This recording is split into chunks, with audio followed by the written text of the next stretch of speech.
Support for Your Fantastic Mind, provided by Southern Company Foundation.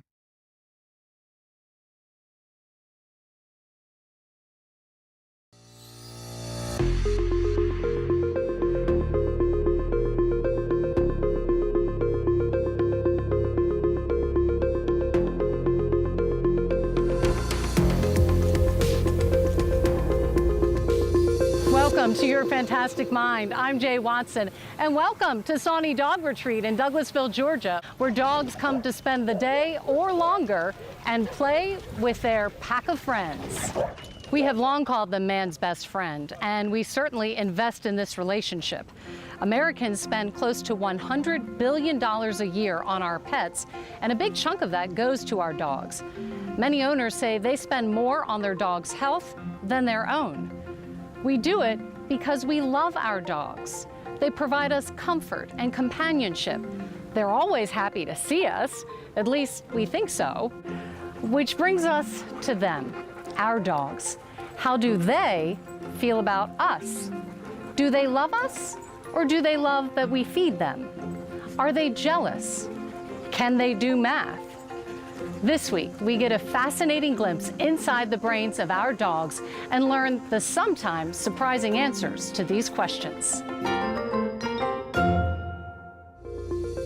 Excellent. All right, go back to where you were before. Tell them to stay. Patrick, between these two. Tamara, you're to the right of the last dog I called. At Comprehensive Pet Therapy in Atlanta on a Sunday afternoon, the pack is on its best behavior. Nice. That's good, Pat. Well, maybe not all of them. The dogs and their owners do various drills and skills together. Good job, buddy. But make no mistake, The first down stay. this is not a dog obedience or training class. We're going to be peering into your dog's mind. It's an audition. Welcome to the tryouts for the MRI Dog Project. Emory University professor of psychology and neuroscientist Dr. Gregory Burns One of the aspects we'll be testing today. and dog trainer Mark Spivak joined forces 9 years ago. We're going to have you bring your dog about here. Before then, Burns was studying human decision-making.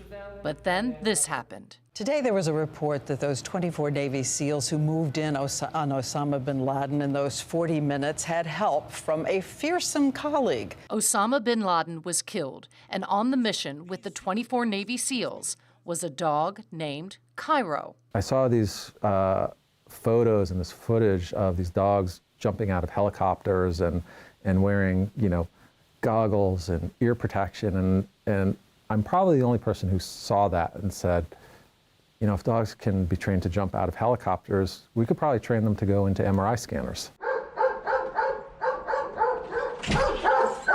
Yeah, grew up with dogs all my life. Always had dogs. Burns lives with his own pack. All right, this is Cato. He's a plot hound, but he likes balls. He also is known as Sir Bark-a-Lot. We have Argo, the yellow dog. Finally, we have Thor, the German Shepherd. Hey, come on, go. And then there is Callie, the rat terrier, adopted from a shelter at 9 months. I say truthfully that Callie has changed my life. I went to Mark, who I knew from training our other dogs, and I said, do you think we could figure out a way to train dogs to go in the scanner? Suddenly, Burns went from studying humans You get one for watching too. to this. Callie just happened to be available. Burns built an MRI simulator in his basement. She enjoyed it, I enjoyed it, and then it actually worked. Let's do some training. That's when it took over my life. Burns founded the Dog Project to research evolutionary questions about man's best and oldest friend. Dogs are the first domesticated animal. Sorry, cats. When humans finally put down roots and began living in communities thousands of years ago, our relationship with dogs began. When people started settling down, the wolves that were hanging around eventually turned into the dogs. And nobody knows how exactly that happened. But the end result is that the animals that became dogs have properties that we selected for living with us. These are the animals that we either purposely selected or they self-selected for wanting to be with us.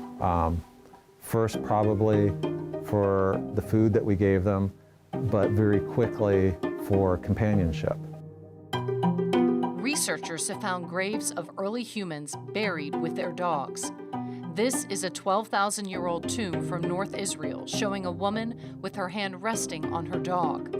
The bond was there then, and 12,000 years later, Burns was going to decipher it. The military started funding the project and funded it for roughly 6 years. Over 8 years, Burns and Spivak have trained over 100 dogs for the MRI, to wear protective earplugs, to lie down, to put their head in a chin rest, to be still for minutes at a time, to get used to the noise of the scanner. We're the first to train dogs to go in an MRI, completely awake, unrestrained, meaning no leashes, no straps or anything, and collect usable data from their brains while they're engaged in an actual task. And Callie was the first dog to do that. I still remember the first day that we did that first scan with Callie.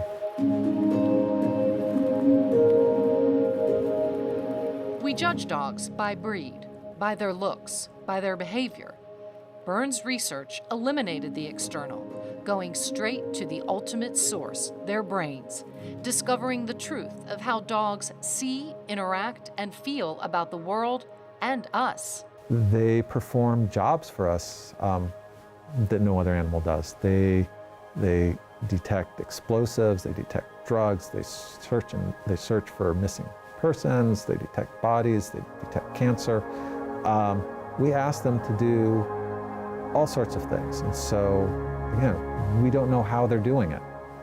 We really don't have a clue. They help people. They act as assistance dogs, emotional support animals, service dogs. In the 8 years since he founded the Dog Project, Burns has given dog lovers around the world an unprecedented look inside the brains of dogs. Something like 80 million households in this country have dogs. You know, almost half the households in this country have a dog. So they are incredibly important to people. We expend a lot of money on them. Many of us treat them like family members, and so it's like, why wouldn't you want to know something more about a family member that you live with, that you share your bed with?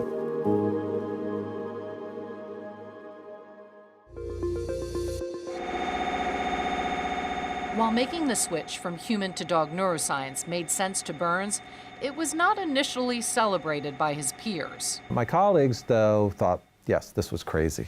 But what can you possibly hope to get out of this? And even when we did the first experiment, the reaction was something like, great, you showed that dogs like hot dogs.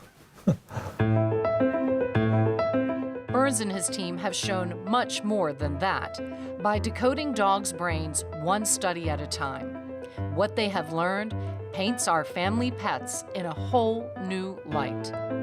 Burns' team has discovered that dogs have an innate ability to process human faces, that there is a region in the temporal lobe of dogs dedicated to processing faces. It's a big deal because this is something known to exist in people and primates. It helps to explain dogs' incredible sensitivity for reading human social cues.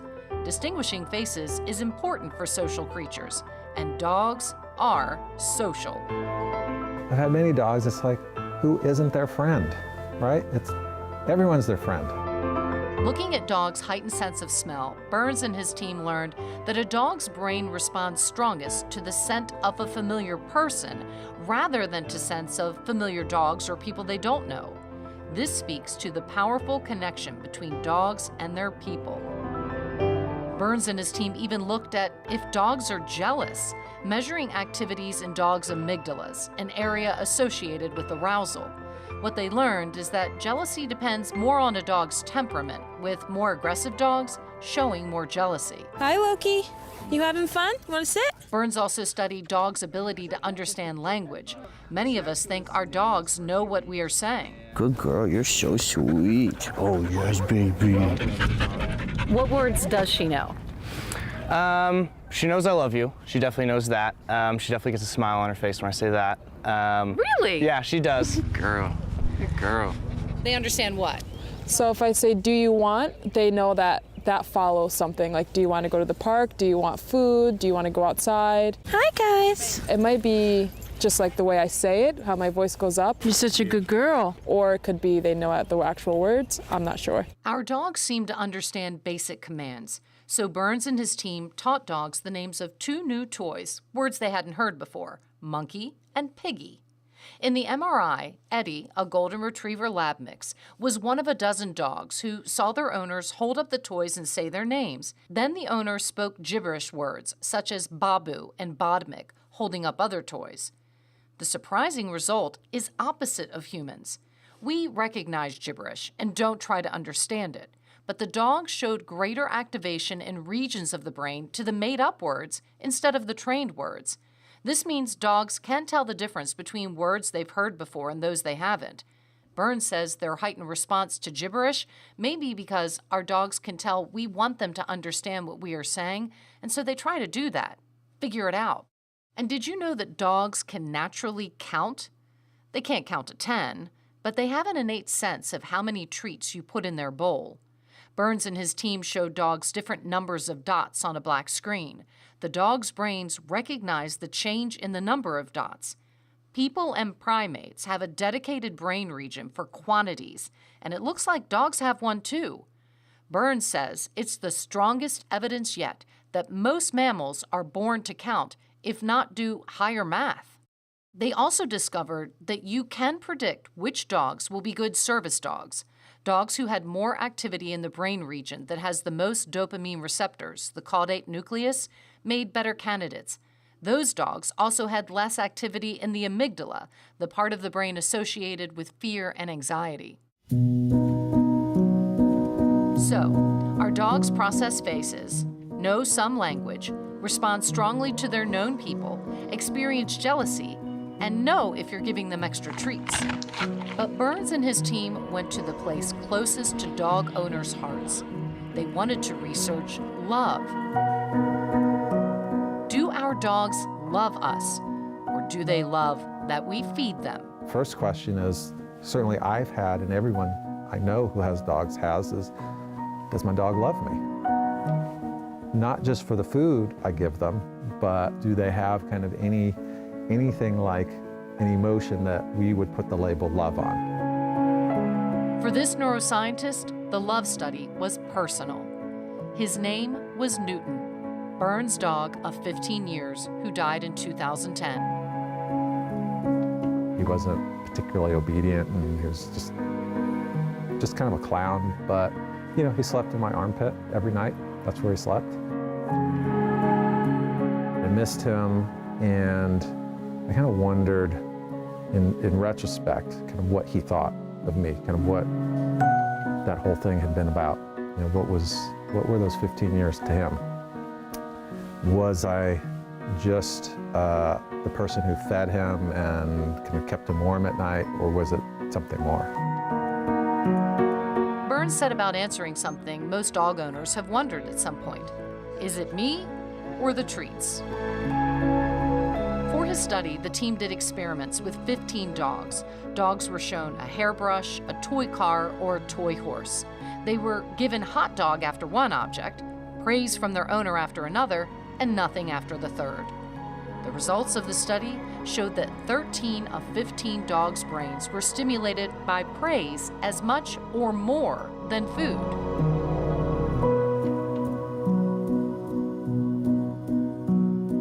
Then we have other dogs who were at the other end of the spectrum, who according to their brain really didn't care so much about praise and were really all about the food. And so those were the chow hounds.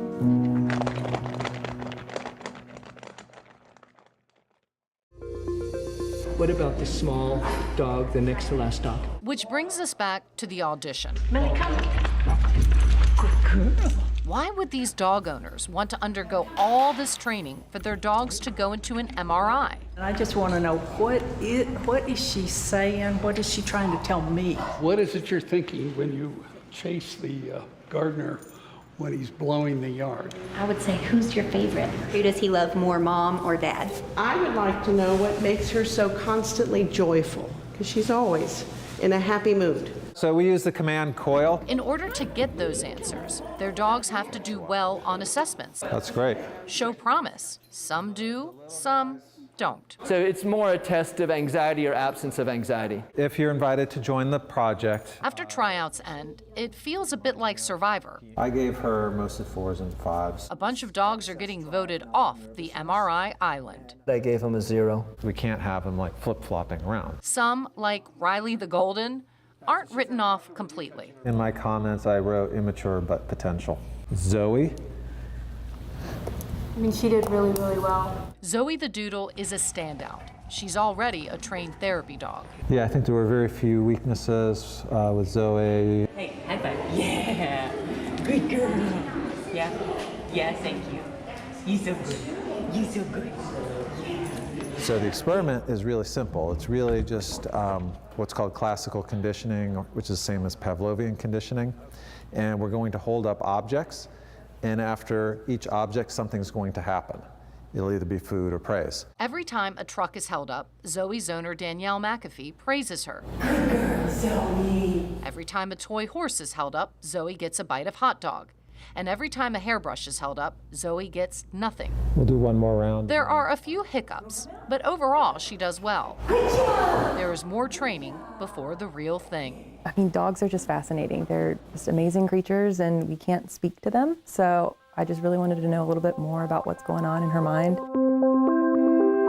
Today, Danielle McAfee will be part of the experiment to see if her dog loves treats, or her, or both. Yeah, you ready? Let's go. Go on, go on. All the way. All the way. There you go. Good girl. So what we just did was a structural scan, and that would be like a standard MRI scan that a human would get just looking at the shape of the brain. And we use that scan for abnormalities, but also just to give us a roadmap to what we're looking at when they're doing tasks. Taking slices from top to bottom of her brain. Her nose is pointed towards the top, and you can see those are her eyeballs. We're focusing on a specific brain region associated with reward. It's the same in dogs as in humans. It's where the most dopamine receptors are, and it's right here, kind of dead center in the brain. The caudate nucleus in dogs and humans is a reward area, and it can show Burns what a dog likes. Good girl, Zoe, good girl!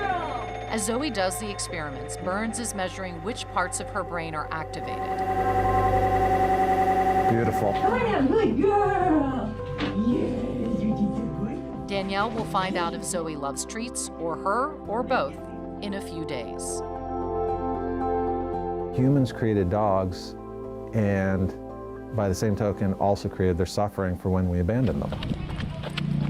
Now, do they experience emotional pain and emotional distress? And I would say the evidence is very clear-cut that yes, they do. All right. He's been through a lot, just like me. Hakeem Gunthorpe has been arrested 41 times.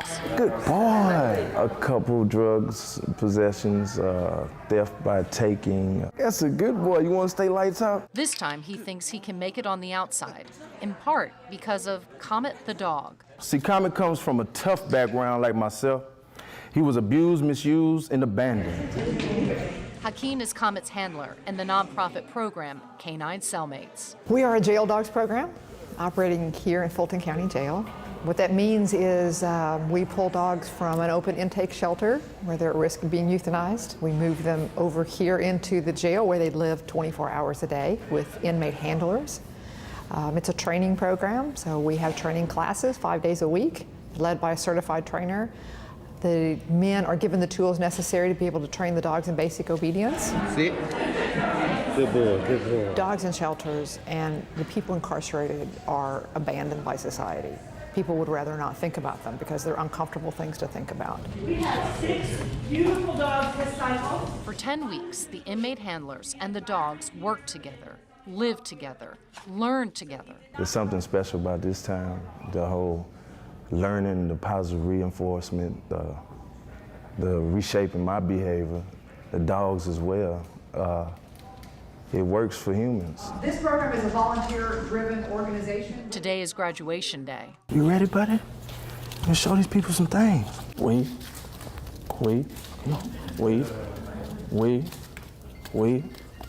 Ah, good boy. See, some of y'all couldn't do that at the DMV, huh? Come on. High five. Good boy. All right. Comet is ready to be adopted. First, I want to thank God. Akeen will soon be released. The program is turning men's lives around, redirecting their futures beyond these walls. 10 weeks together, human and canine both emerge, changed for the better. Change for life.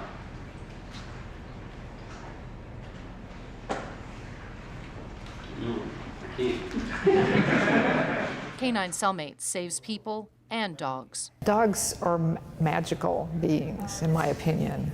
I don't think that God gave any other animals what he gave to dogs, which is the ability to look inside a human being, find that good that exists in there, and then help that person to see that in themselves. Good boy.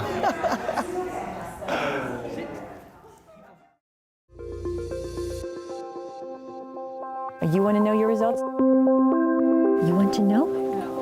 Yeah? What's inside your brain? Danielle and Zoe visit Dr. Burns in his lab to get Zoe's results. I think she's probably people motivated, like praise oriented. We have analyzed Zoe's data from the experiment. Okay. And what we're looking at here are pictures of her brain, specifically in the reward center, which is right there. And so the fact that it's all reds and yellows means that it was more active to the prospect of praise than the prospect of food. This is highly significant in the sense that the activity is really all about the prospect of praise. So you do love me? That's really awesome. Quite simply, Zoe loves her owner more than she loves food. Those are dream results for any dog owner. I can tell you she's in the top 25% of dogs for praise. That's awesome. Burns' research has led him to write best-selling books, When you start looking at these brains, has earned him global recognition, unending media attention, and people eager to pepper him with questions about their dogs. He wishes everyone understood one thing. I wish people understood that dogs are individuals, just like people. The signal in each individual frame is really quite small. Burns' Dog Project is far from finished. What we're trying to do now is go beyond kind of just a simple brain response being more or less for one condition or another, and actually going and looking at the entire brain of the dog simultaneously and literally decode what they are thinking. So how do dogs understand, say, human displays of affection? Do they understand what that means? When they see cars, do they understand that a car is inanimate or is it animate to them? They seem, in many cases, to act like it's alive. The unadulterated joy dogs take in the smallest things, how easy it is for them to make friends, how quick they are to forgive, how eager they are to give and receive love. Burns believes science can show us where in a dog's brain that comes from, and maybe we can use that to improve our own lives. I think the most important reason to study dogs is they are the best example of making friends. We all want friends, and they can tell us something. There's something in their brains about how we can be better in society and be happier. And I think that's probably the most compelling reason to keep trying to figure out what's going on in their head. If we can figure this out, I think there would be tremendous benefits for mental health, human mental health.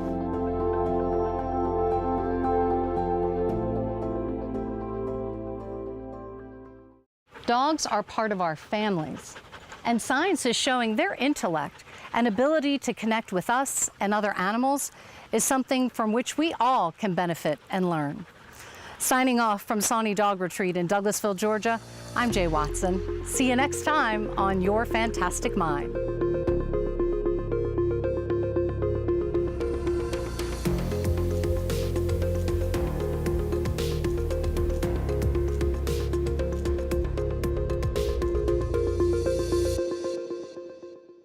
Support for Your Fantastic Mind, provided by Southern Company Foundation.